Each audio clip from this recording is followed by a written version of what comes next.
Olá, turminha. O assunto da nossa aula de hoje é protozooses ou protozoonoses. São as doenças causadas por protozoários. Pessoal, esse é um assunto até mais importante do que os protozoários em si. Tá? Então, é um assunto muito explorado no vestibular. Tá? E nota, né, a gente precisa ter uma noção muito legal, tá, sobre... elas não têm exatamente o mesmo peso, tá? Mas algumas delas são fundamentais e com certeza vão aparecer no nosso vestibular, tá certo?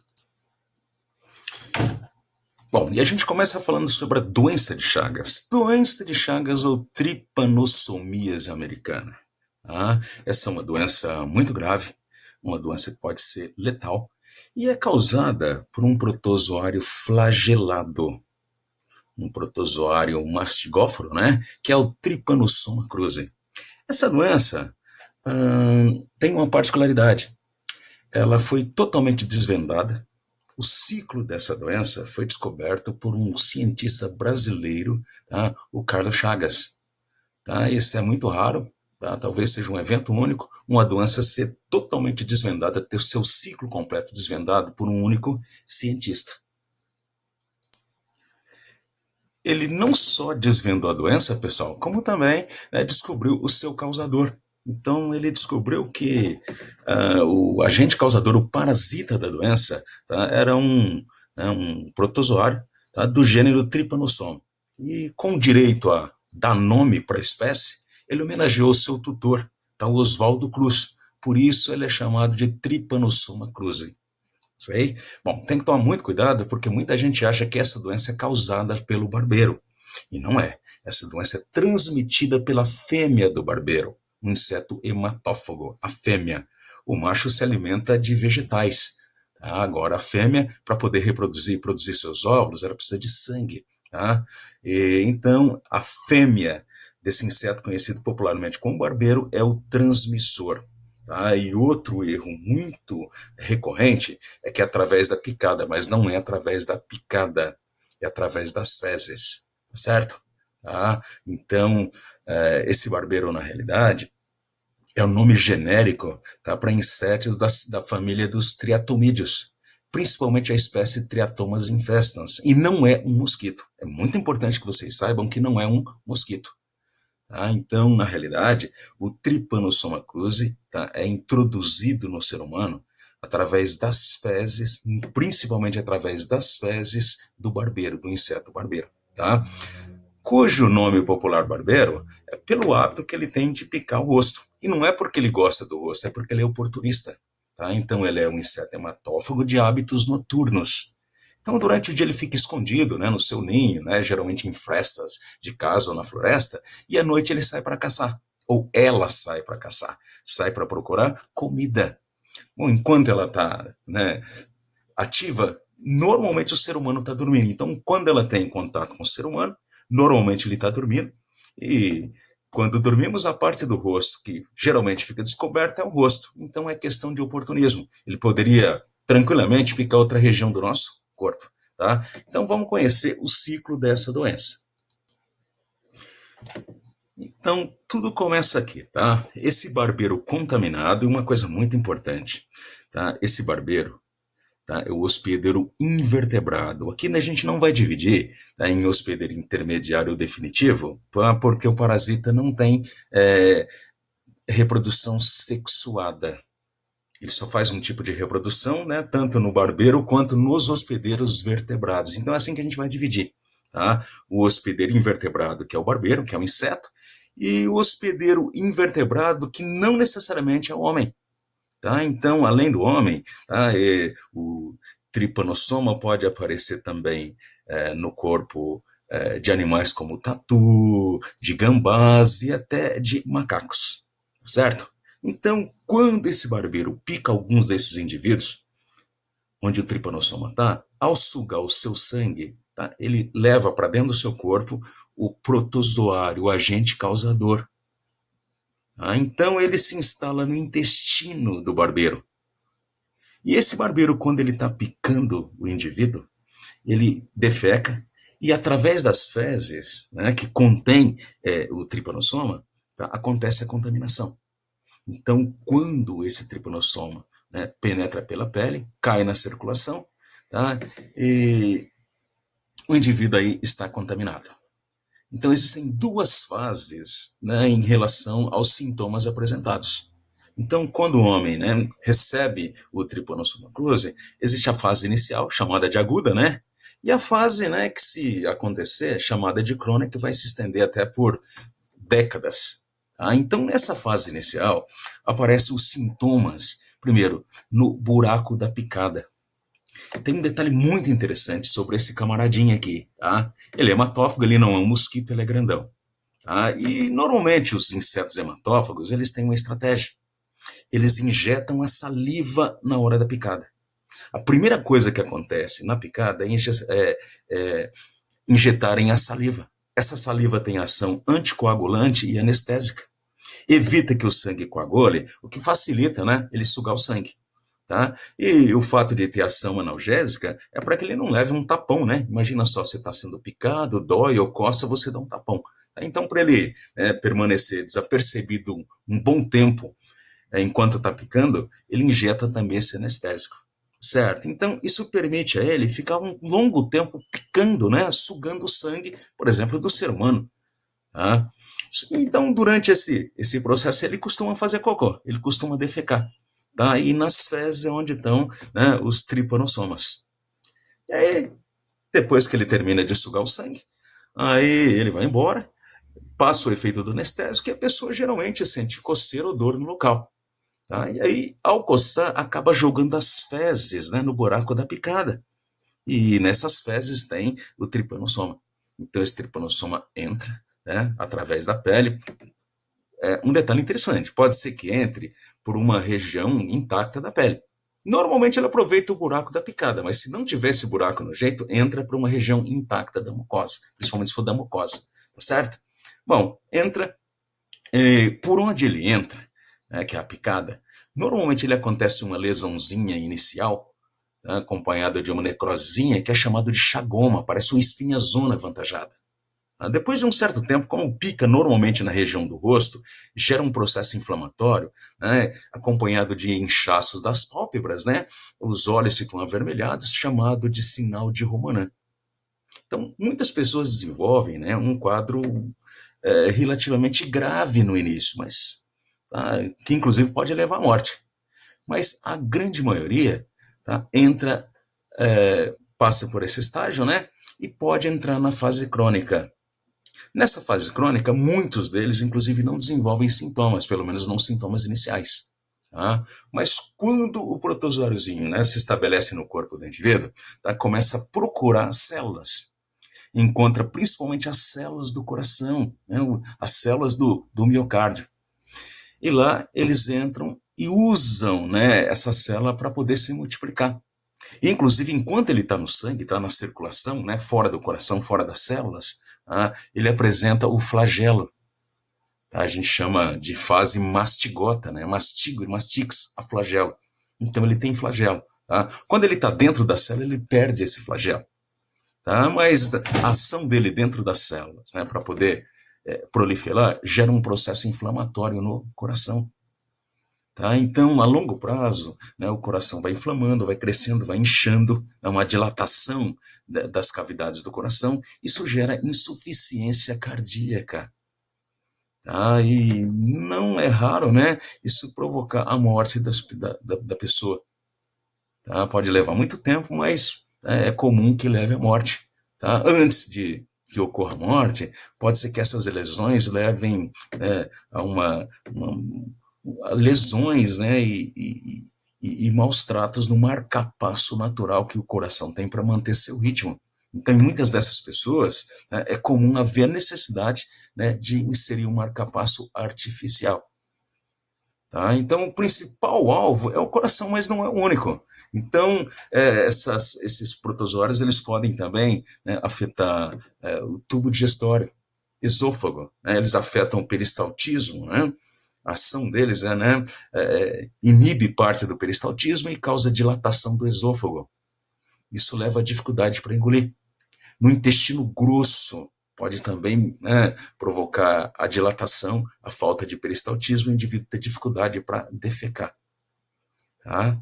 Bom, e uma coisa muito importante, né? A detecção do parasita no corpo, ou seja, o diagnóstico da doença, tá, é feito por exame, né, que pode ser inclusive usado no microscópio. Tá? Então, essa forma flagelada que está no sangue pode ser vista no microscópio. Certo, mas hoje, modernamente, né, se utiliza outros exames, principalmente, né, o exame de PCR, que detecta o DNA, né, do parasita. Tá? Mas o importante é que, enquanto ele está no corpo da pessoa, essas formas mastigotas, né, estão no sangue. Então, se esse indivíduo, porventura, for picado, né, por um barbeiro, não esteja contaminado, esteja, então, o sangue do indivíduo com o parasita, né, ao penetrar no barbeiro, o transforma em vetor. Então, esse é o nome que a gente dá. Então, esse barbeiro que está contaminado, né, com tripanossoma passa a ser um vetor. Daí para frente, né, o indivíduo que ele picar pode ser contaminado com a doença. Certo? Volto a dizer, tá? Existem outros animais além do homem, outros vertebrados, né, que funcionam como reservatório natural da doença. Tá? E aqui a gente tem uma imagem muito interessante, né? O coração extraído, né, de uma pessoa que morreu de um outro mal, que não seja, que não foi a doença de Chagas, e aqui é o coração de um indivíduo, né, que faleceu por causa da doença de Chagas, é o coração chagásico. Então dá para mostrar que o processo inflamatório faz com que ele ganhe um volume muito grande, o que ao contrário do que pode se pensar, não aumenta a sua eficiência, muito pelo contrário. Esse coração vai sendo fragilizado, fragilizado com o tempo, e num determinado momento ele já não consegue mais bombear sangue para todo o corpo. É a megacardiopatia. Em alguns pontos, né, essa doença é tipicamente americana, sul-americana e da América Central. Tá? Em alguns pontos, como no Nordeste, você fala, coração de boi, morreu de coração de boi, né? Dado o tamanho alcançado pelo coração inflamado, afetado pela doença de Chagas. Aqui o vetor, é um representante da família Triatomídeo, então é uma família.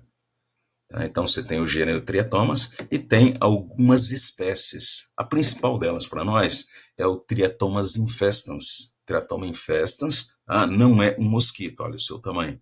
Ele chega a ter até mais de 2 centímetros de comprimento. E aqui a gente tem, né, um ambiente ideal para a instalação da doença. Então essa doença surgiu provavelmente muito antes do homem aparecer. O homem nem existia como espécie, provavelmente essa doença já estava por aí, né? Passando do barbeiro, tá, para outros vertebrados. Como eu disse para vocês, tá, gambá, tatu, algumas espécies de macacos, né, podem conter o Trypanosoma cruzi. Tá? E esse barbeiro, né, hematófago, vivia sugando o sangue desses animais na floresta. Ele é tipicamente um animal da floresta silvícola. Tá? E quando o homem invade esses ambientes de floresta, derruba a floresta, se estabelece para praticar a agricultura, né? E constrói esse tipo de casa, geralmente com condições assim deficitárias, né?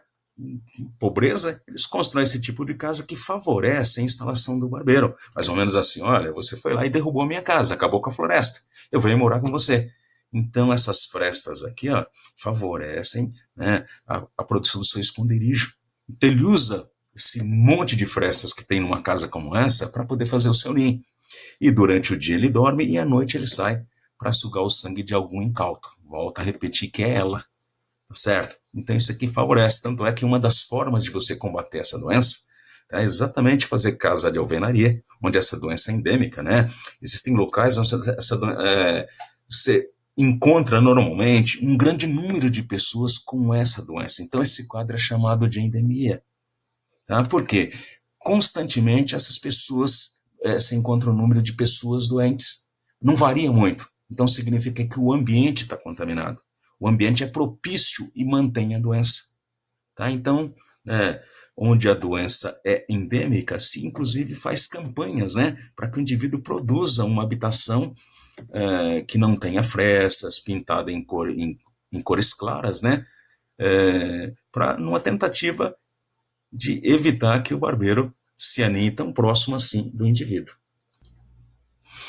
Bom, aqui a gente tem um quadro em resumo, né, dessa doença, a doença de Chagas ou Trypanosomias americana. O agente etiológico parasita é o protozoário flagelado Trypanosoma cruzi. A contaminação vetor, é principalmente através das fezes, né, do barbeiro, do inseto barbeiro. Mas pode acontecer também, tá, via contato vertical entre a mãe e o filho. Quando a mãe está gestando, ele pode passar através da placenta. Uma outra forma de contaminação, tá, é através da amamentação. É possível que a mãe contamine o filho através da amamentação. Tá? No passado, né, pessoas contaminadas com a doença, ao doarem sangue, também contaminavam indivíduos saudáveis. Hoje, né, com maior restrição, com maior controle, né, nos bancos de sangue, isso já não acontece mais, tá certo? Tá? E se descobriu também que tem uma forma relativamente inusitada de transmissão, através de alimentos, como, né, o açaí, a pasta do açaí e o caldo de cana. Então, há algum tempo atrás, né, um pouco mais, 10, 15 anos atrás, em Santa Catarina, ah, pessoas tomaram caldo de cana e se contaminaram. Aí descobriram que a cana usada para fazer o caldo em Santa Catarina veio da região centro-oeste, provavelmente contaminada com os insetos. Então, ao moerem a cana, né, para obter o caldo, moeram os insetos e automaticamente, né, presente nas fezes, acabaram contaminando, né, o caldo de cana. E, inclusive, algumas dessas pessoas morreram, né, na fase aguda. É muito raro isso acontecer, mas pode haver a possibilidade de pessoas morrerem na fase aguda. Dessas pessoas que entram na fase crônica, na realidade, né, mais da metade das pessoas picadas nem entram na fase crônica, não apresentam sintomas, né? Agora, as pessoas que realmente desenvolvem a fase crônica, pode durar muito tempo. 20, 30 anos, né? Como não há uma forma assim, né, eficiente de tratar a doença, é o que a gente chama de doença negligenciada. A cura de uma doença dessas não vai reverter para o laboratório que descobriu o medicamento dinheiro suficiente que compense a pesquisa. Então é muito precário. Tá? Existem até medicamentos, mas medicamentos que normalmente não são muito eficientes, certo? Tá? Então, o local da infecção. O coração é o principal órgão afetado, né, junto com a circulação, porque ele está circulando pelo sangue. Tá? Intestino, esôfago, tá? E esses sintomas, né? Insuficiência cardíaca, o coração vai ficando, né, frágil, vai ficando insuficiente, não consegue bombear sangue direito. Né? A fadiga, né, e problemas para engolir e também para defecar. Então, como é que a gente previne essa doença? Né? Vocês sabem que tratar o doente aqui é meio complicado, não é uma medida eficiente. Tá? Então, a melhoria das condições de habitação, isso combate o vetor, porque ao, né, construir casas de alvenaria, na casa de alvenaria, né, rebocada, não tem aquelas frestas para ele construir o seu ninho. Pintar em cores claras, né, ao manter o contraste, se porventura ele aparecer na sua casa, né, dá para vê-lo com maior facilidade. Tá? Colocar telas nas janelas, nas portas, usar inseticida, né? Então, nas regiões onde essa doença é endêmica, né, a população costuma usar qualquer arma que seja válida, certo? Então, a gente não esquece, né, que hospedeiro invertebrado é o barbeiro e o principal hospedeiro vertebrado é o homem, mas que também pode aparecer em outros vertebrados, que não seja o homem. Tá? Tatu, gambá, macacos. E uma outra protozoose muito importante é a malária. Malária vem de mau ar, tá? Porque no início, né, quando começaram a ter contato com essa doença, então chamaram, né, de mau ar, para nós acabou virando malária, né? Porque, como não conhecia o ciclo da doença, atribuíram ao ar. Eles achavam, né, que era o ar impregnado em determinados ambientes que induzia o desenvolvimento da doença. Então, malária, maleita, impaludismo são os vários nomes dessa doença. Tá?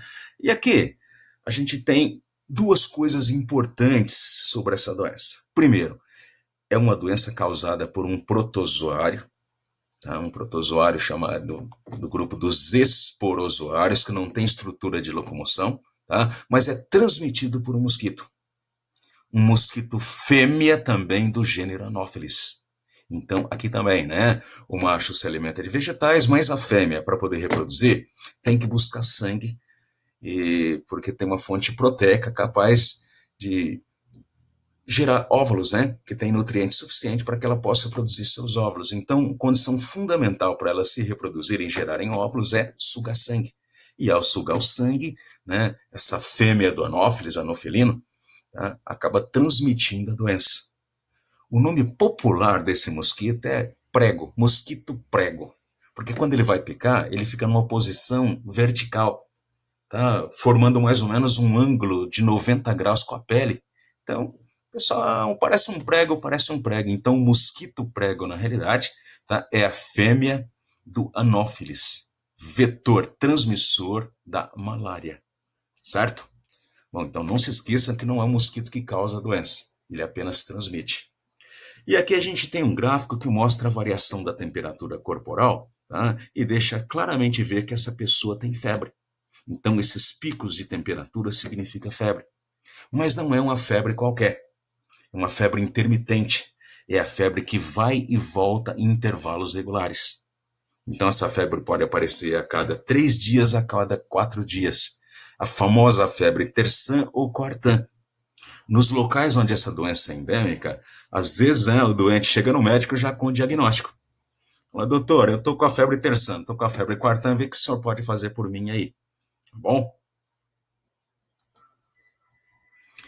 E aqui o ciclo da doença, tá? Então a gente começa aqui, olha, tá?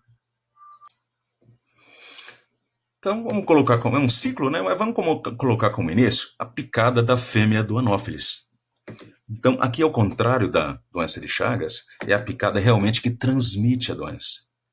Então, aqui também, essa fêmea, ao picar, injeta a saliva, que tem um anticoagulante e um anestésico, né? E é justamente na saliva que tem a forma infectante para o homem.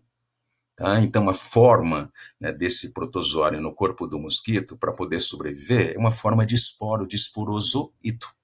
Então, ao inocular a saliva, a fêmea do mosquito prego, né, o mosquito prego, a fêmea do Anopheles, inocula o esporozoito. Esse esporozoito caindo na circulação, ele chega no fígado. Quando ele chega no fígado, tá, ele faz um tipo de reprodução e gera merozoito. Então, esses merozoitos, ao saírem do fígado, né, eles caem no sangue e vão atacar as hemácias, vão penetrar nas hemácias.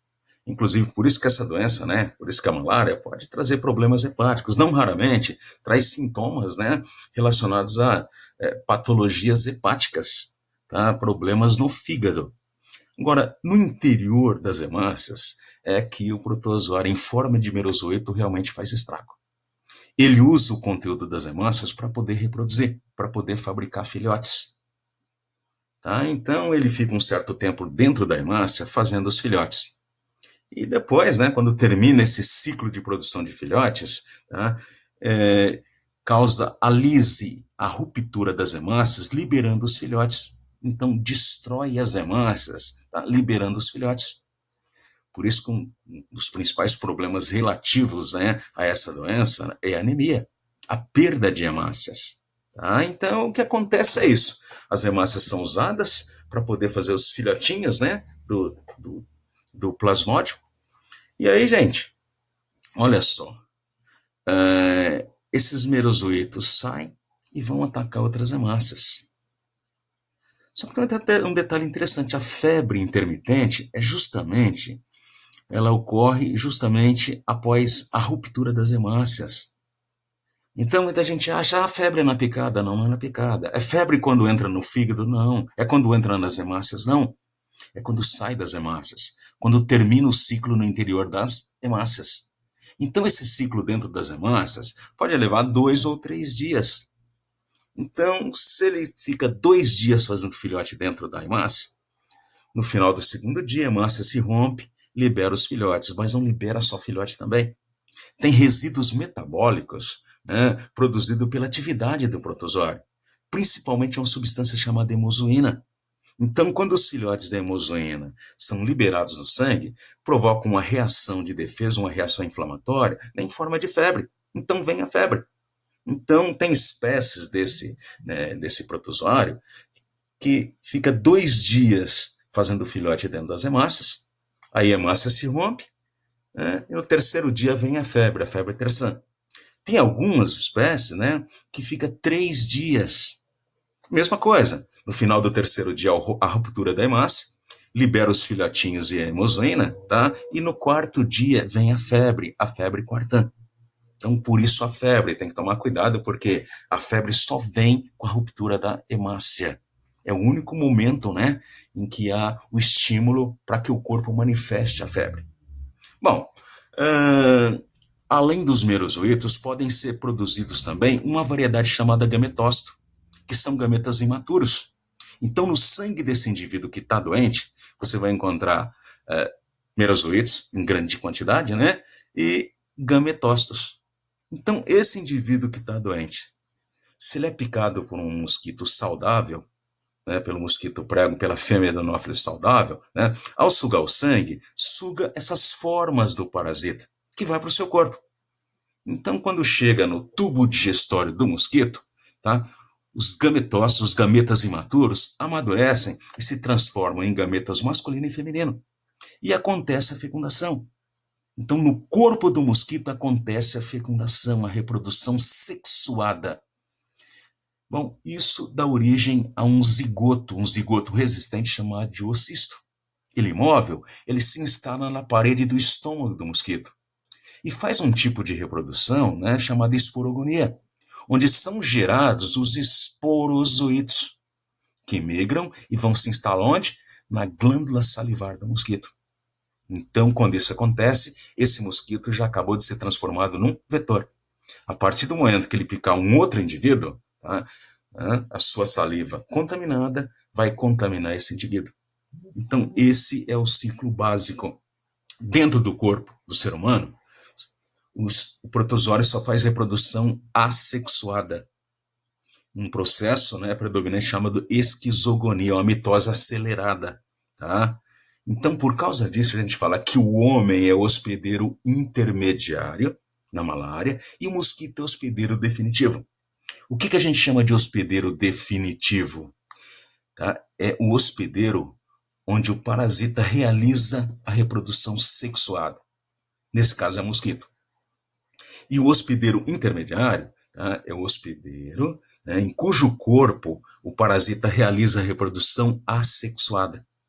Então, o hospedeiro intermediário no ciclo da malária é o homem. E o definitivo, tá, é o mosquito. Não se esqueçam disso, cuidado para não confundir, certo? Aqui é um resuminho do ciclo. Tá? Então, nós temos aqui um mosquito se contaminando ao picar um humano doente.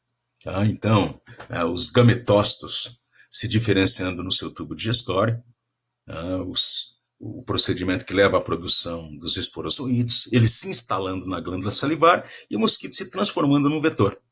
Daí que quando ele pica um ser humano, o esporozoíta é inoculado, né, no ser humano, vai da sua circulação para o fígado, aí começa a produzir os merozoítos, que atacam principalmente os glóbulos vermelhos, né, as hemácias, destruindo as hemácias, e quando essas hemácias sofrem lise e sofrem ruptura, vem a febre.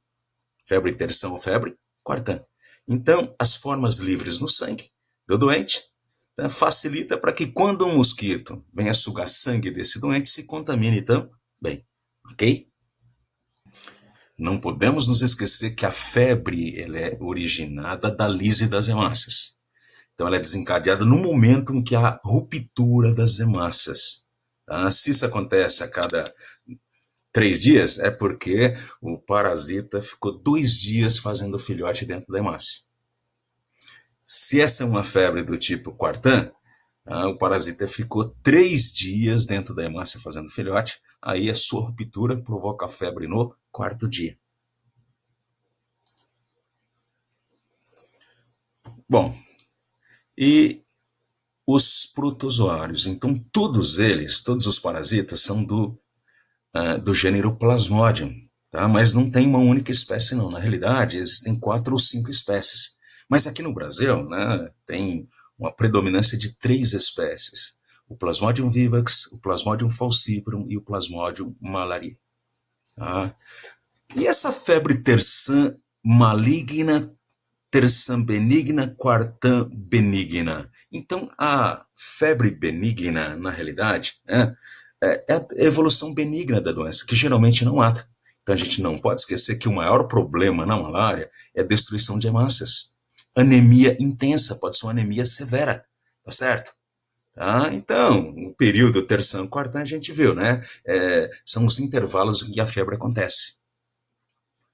Então, a terçã maligna é a evolução mais virulenta da doença, causada pelo Plasmodium falciparum. Tá? Então, eles destroem uma quantidade muito maior de hemácias. Então, a anemia é muito mais severa. É claro que isso é prejudicial. Essa anemia vai comprometer, né, o suprimento de oxigênio para os tecidos. Aí, eles também produzem uma manifestação que causa lesões nas extremidades do corpo, né? Porque causa coagulação dos vasos, o sangue coagulando nesses vasos, né? Pode causar necrose em órgãos vitais. Então, a maioria, talvez 99% dos casos de óbito, né, provocado pela malária, tá, se deve ao Plasmodium falciparum, causador da terçã maligna. Bom, e um resuminho, né, da doença. Doença malária, maleita ou impaludismo. O parasita, o agente etiológico, né, são espécies do gênero Plasmodium. O vetor, né, transmissor, é a fêmea do Anopheles, conhecida como mosquito prego. Local da infestação, circulação, né, os glóbulos sanguíneos e também o fígado. E os sintomas, como a gente viu, anemia. Anemia é o problema. Tá? E febre intermitente, que pode ser terção ou quartã. E como é que a gente previne essa doença? Então, a gente não pode esquecer que essa doença tem alguns componentes que a tornam tipicamente endêmica. Então, se você tiver um indivíduo doente e um mosquito, para essa doença se espalhar, é um dois. Então, é muito fácil dela se estabelecer no ambiente. Isso caracteriza um quadro endêmico. Certo? Então, a principal forma que você tem é, primeiro, tratando o doente. Quando você trata o doente, você impede, inclusive, a fonte de contaminação do mosquito. Então, essa doença é perfeitamente tratável, tratada à base de anti-inflamatórios, né? A tão polêmica cloroquina, tá? O advento dela foi para combater a malária. Inclusive, né, já várias variações da malária, né, do parasita, são resistentes à cloroquina. Então, a cloroquina já não pode ser usada em qualquer tipo de malária. Tem que fazer o teste antes para ver se o protozoário não é resistente à cloroquina. Tá certo? Então, são tratados com anti-inflamatórios. Tá? E o ideal mesmo, que seria uma vacina, ainda não existe uma vacina. Pelo menos não existe uma vacina eficiente. Certo? Então, tratando o doente e o combate ao vetor. Tá? Então, quem é o vetor? O vetor é o mosquito. A principal forma que a gente tem de combater esse tipo de vetor, né, o mosquito, tá, é não deixar água parada, que faz parte do seu ciclo. Para ele reproduzir, ele precisa de água. Tá? Só que enquanto, né, no combate a, a febre amarela e outras doenças urbanas, a gente evita deixar água parada, aqui é complicado, porque a principal região endêmica dessa doença no país é a Amazônia, região amazônica, onde você tem uma quantidade enorme de lagoas, você tem os igarapés, então eles usam, né, esses corpos d'água para poder reproduzir. Tá? Então, como não dá para acabar com esses corpos d'água, nem seria conveniente, na realidade você tem que usar o que a gente chama de controle biológico.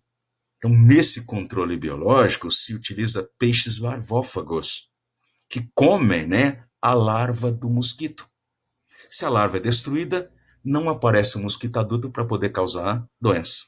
Tá certo? E qualquer outra estratégia que você tenha, né, que você possa usar para poder se livrar desse mosquito.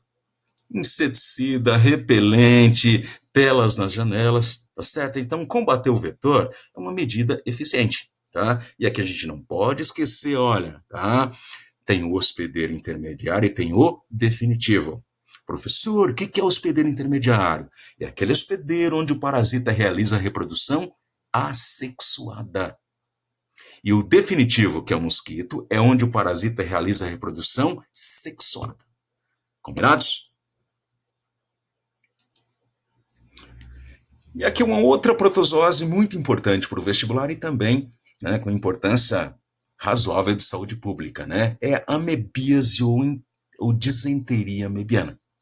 Então, é causada por quem? Pela ameba. Na realidade, a ameba, tá, é o nome genérico que a gente dá, tá, para os protozoários que constituem o grupo dos risópodes, tá, que antes era considerado uma classe, hoje é considerado um filo. Tá, porque a tendência é que a gente classifique, né, os protozoários agora num reino. Antigamente, o protozoário era um filo. Então, né, os flagelados, os ciliados, né, e os risópodes se constituem em classe. Então, na classificação moderna, tá, o que era classe dos risópodes agora passa a ser filo dos risópodes. Mas não é a parte mais importante, não. Tá? O importante é que a gente acha que a ameba é tudo a mesma coisa e não é. Tá? Então, o nome genérico, né, de todos esses indivíduos, inclusive a gente tem amebas que vivem no nosso corpo sem representar nenhum risco para nós. Tá? Mas a entamoeba histolítica pode ser um risco. Por que pode ser? Ela pode ser porque é comum também que ela viva no nosso tubo digestório e não se manifeste em forma de doença, não nos agrida. Tá? Mas às vezes ela pode se converter, né, em um agente provocador de problemas intestinais, certo? Então, essa aqui é uma doença, né, que está incluído no que a gente chama de ciclo oral fetal, porque essa entamoeba histolítica, que pode estar no nosso intestino ela está de forma trófica, ou seja, com a vida normal, tá? Mas quando ela vai para o ambiente, ela tem que estar em forma de esporo. Se ela não tiver em forma de esporo, ela não vai sobreviver. E nessa forma trófica no intestino, ela pode lesionar a parede do intestino, causar ferimentos de maneira que sangre. Aí ela passa a se alimentar das hemácias.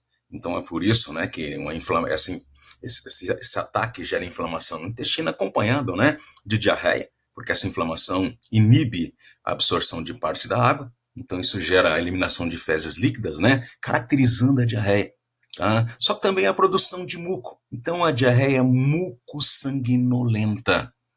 Tá? E através desse ferimento, tá, essa forma da ameba pode chegar inclusive no fígado, causando problemas hepáticos. Tá? Mas normalmente fica restrito, né, ao intestino. Então, essa diarreia facilita a liberação do parasita para o ambiente. Então, nas fezes desse indivíduo, você vai encontrar a forma de cisto. Porque, como eu disse, no nosso corpo, no nosso intestino, tem a forma trófica, a forma normal. Mas para sobreviver no ambiente, ela tem que se transformar em cisto, tá? Que é uma estrutura resistente que pode sobreviver a adversidades. Então, quando esse indivíduo, né, defeca, junto com as fezes saem as duas formas, na realidade. Só que a forma trófica não consegue sobreviver. Então, só os cistos conseguem sobreviver. E aí que é muito importante o saneamento básico. Porque se tiver saneamento básico, tá, não vai contaminar nenhum outro ser humano. Mas se não tiver saneamento básico, essas fezes e os cistos podem chegar até a água ou o alimento de alguém. Então, por isso que é muito importante, né, principalmente nessas regiões onde a doença é endêmica, cuidado com o alimento e com a água, tratar a água, ferver a água. Tá? Então, essa é uma doença relativamente persistente. Como eu disse, ela não é a coisa mais grave do mundo, mas pode se transformar. Tá? Existem relatos aí até que ela pode chegar até no cérebro. Tá? Mas normalmente a gente tem essa entamoeba histolítica, ela não se manifesta de forma a provocar problemas maiores. Certo? Então, tá? Como é que a gente faz? Como é que é feita a transmissão? Através de água e alimento contendo cistos. E como é que a gente previne essa doença? Primeiro, tratando o doente. Se você trata o doente, acabou a fonte de contaminação do ambiente, tá certo? Bom, o saneamento básico para evitar que esse doente, tá, faça haver a proliferação da doença. E você que não está relacionado diretamente ao doente nem à doença, tem que se prevenir tratando a água, né? Filtrando, fervendo, né? E higiene com os alimentos. E tem aqui um outro indivíduo, um outro parasita, um outro protozoário. Esse é flagelado, é a Giardia lamblia, tá? Mas o ciclo é quase o mesmo da amebíase.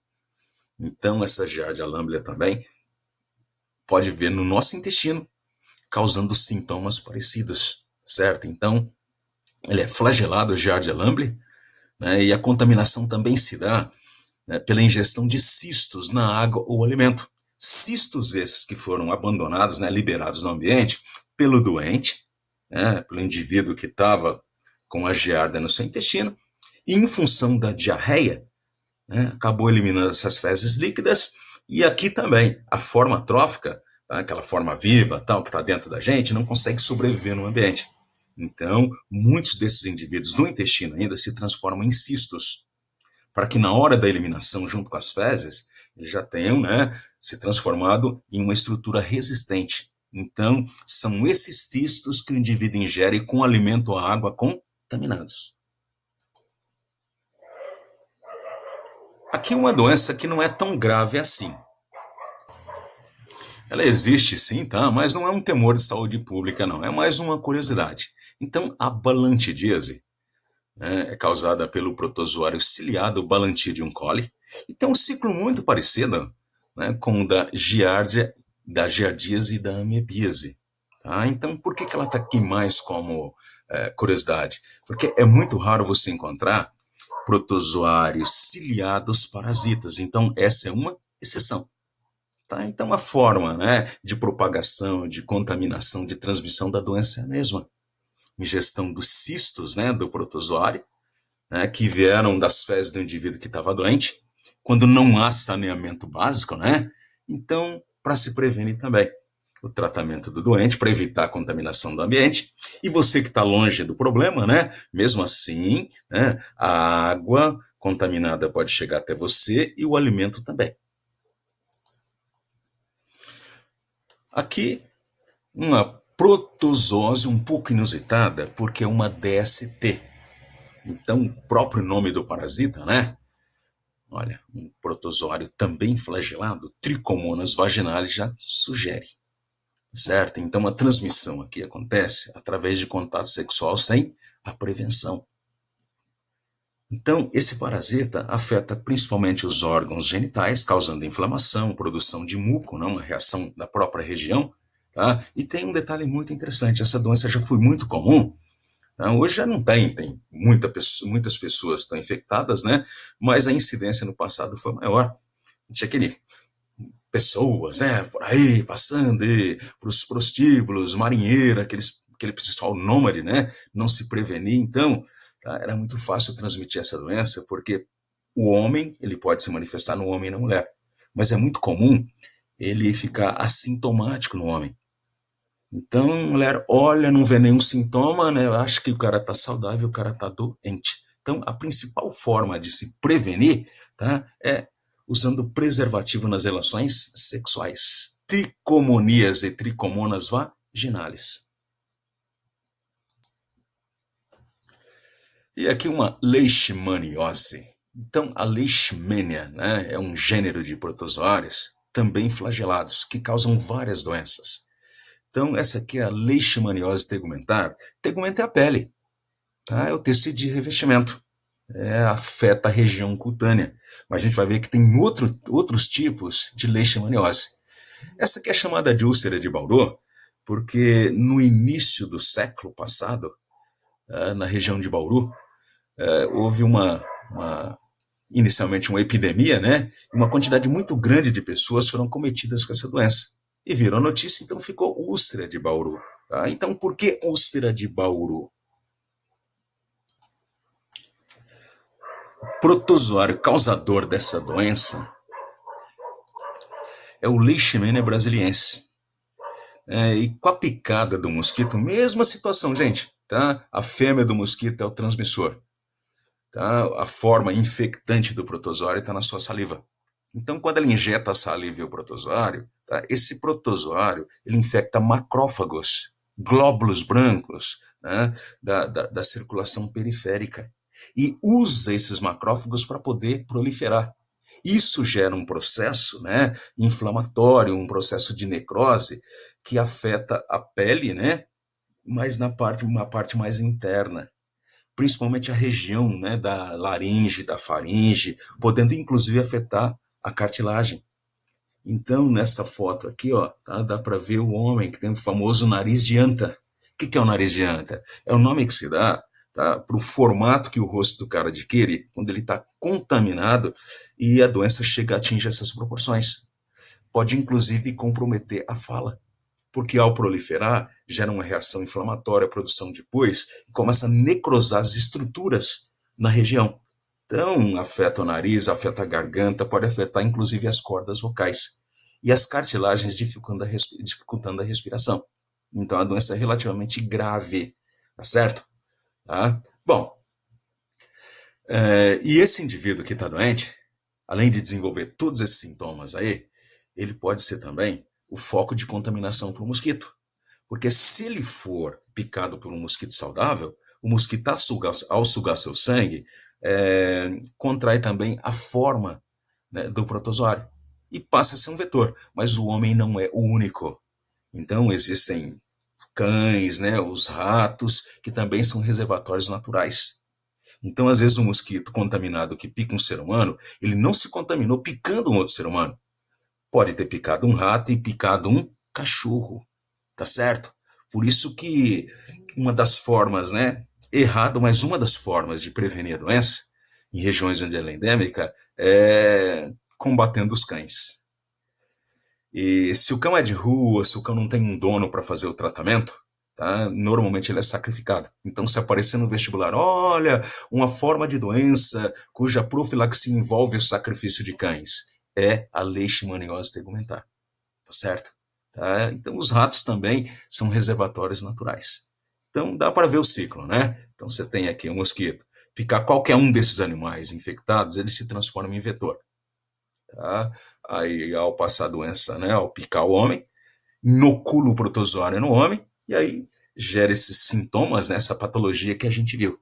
Tá certo? Então, para prevenir essa doença, é tratar o doente. Então, existem medicamentos, né, eficientes, adequados para tratar, e combater o vetor.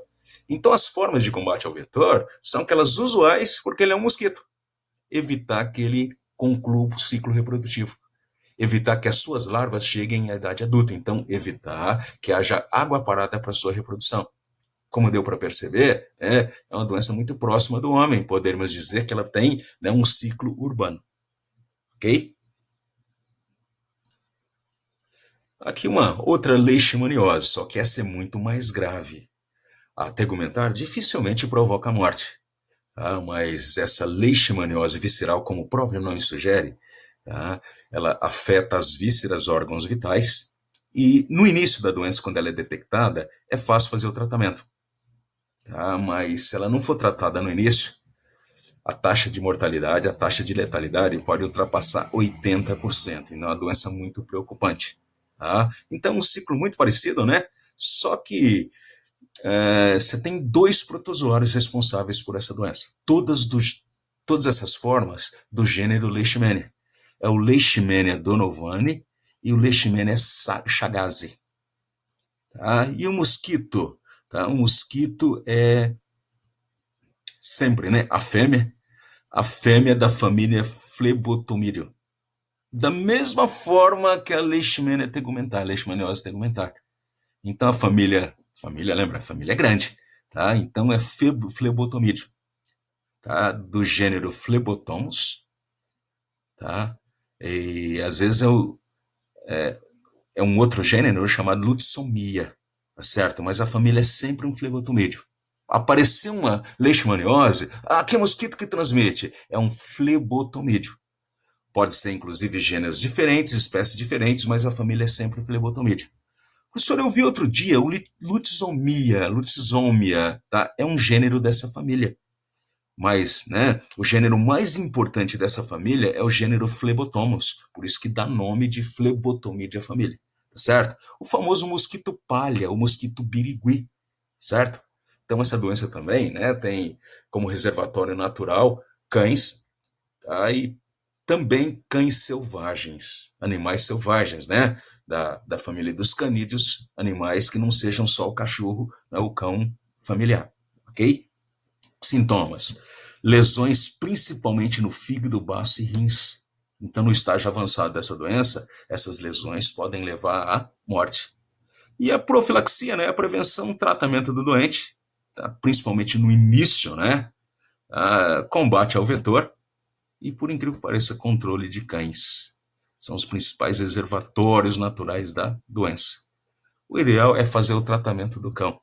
Dizem os especialistas que é mais fácil tratar o cão que o homem, certo? Mas quando é um cão de rua, né, não tem o dono para custear esse tratamento, fatalmente, tá, ele é sacrificado. E aqui a doença do gatão, a toxoplasmose. A Organização Mundial de Saúde estima que 1/3 da população mundial está contaminada com Toxoplasma gondii. Então, esse protozoário esporozoário causador da doença, tá? Ele pode estar presente em vários hospedeiros. Mas é claro, para nós o mais importante é o homem, né, onde a doença vai se manifestar de forma, né, alarmante, tá? E o gato. Tá? Por que o gato? Porque o gato é o animal, né, é nos felinos que esse protozoário adquire a forma infestante, a forma de cis que pode chegar até nós, tá? Mas pode estar presente em outros animais. Então, quando o gato, por exemplo, come a carne de outros animais, ele vai se contaminar. E no seu corpo acontece a conversão dessas formas em cistos infectantes. Inclusive, o homem pode se contaminar de outra forma, tá? Mas a contaminação que realmente é preocupante é quando ela vem do gato, através das fezes do gato. Então, essa forma infectante aí, né, que é a mais perigosa, está presente nas fezes do gato. Quando o gato defeca, libera essas formas, né, esses cistos, que pode estar no parquinho, no tanque de areia, pode estar na praia, e com essa facilidade toda, né, pode chegar até a nossa alimentação. E também, ao manusear o seu gatinho em casa, pode passar para sua mão, em seguida você leva a mão à boca e te contamina, tá certo? Então, o agente etiológico parasita é o protozoário esporozoário, Toxoplasma gondii. A gente não pode esquecer que um esporozoário, né, que está mudando o nome também, tá? É, ele não tem estrutura de locomoção, tá? Da mesma forma que o Plasmodium. Então, a transmissão, ingestão das formas infectantes, né, principalmente contidas em fezes de gatos, que é o hospedeiro, né, onde acontece a produção dessa forma realmente infectante. A mãe infectada pode passar para o seu filho através da placenta. Tá? Então, na maioria das pessoas que contraem a doença, nem aparecem sintomas. Uma boa parcela das pessoas onde a doença, né, gera sintomas, são sintomas que inclusive se confundem com outras doenças e não evolui para forma grave, certo? Mas pode causar abortos, né? Pode causar distúrbios, lesões na visão ou na pele, tá? Pode afetar o cérebro também, causar problemas neuromotores, né? Então, daí a preocupação que essa doença chegue até uma mulher grávida. Então, a maior preocupação em relação a essa doença é exatamente essa, tá certo? E aí, como é que a gente faz a profilaxia dessa doença? Trata doente. É difícil porque a maioria é assintomático, né? Higiene com o alimento e principalmente cuidado com o seu gato. A gente costuma deixar o gato à vontade, tá, né? E é muito difícil você ter um gato e ele não ficar à vontade. É aquele típico animal que não dá para contrariar. Ele não quer ser contrariado, tá? Mas tem que tomar cuidado, tá? Porque como ele é muito esperto, mas ele não faz direitinho a higiene como deveria fazer. Deveria passar papel higiênico e no bidê, tá? Mas ele não faz isso, tá certo? Então é uma doença que de certa forma preocupa, né? Apesar de que a taxa de pessoas que desenvolvem sintomas que chegam a ser graves, né, é muito baixa, tá? Mas pode causar morte, tá? Pode causar morte, tá? E dizem, né, inclusive está colocado como fazendo parte desse ciclo, tá? O pombo. Inclusive há relato, né, de pessoas que contraíram a doença não diretamente do gato, mas de pombos. Inclusive uma atriz da Globo, chamada Miriam Pires, há uns 10, 15 anos atrás, ela contraiu e desenvolveu a forma da doença que a levou à morte. Tá certo, gente? Bom, então, essas são as doenças causadas por protozoários mais importantes e que podem cair no seu vestibular. Ok?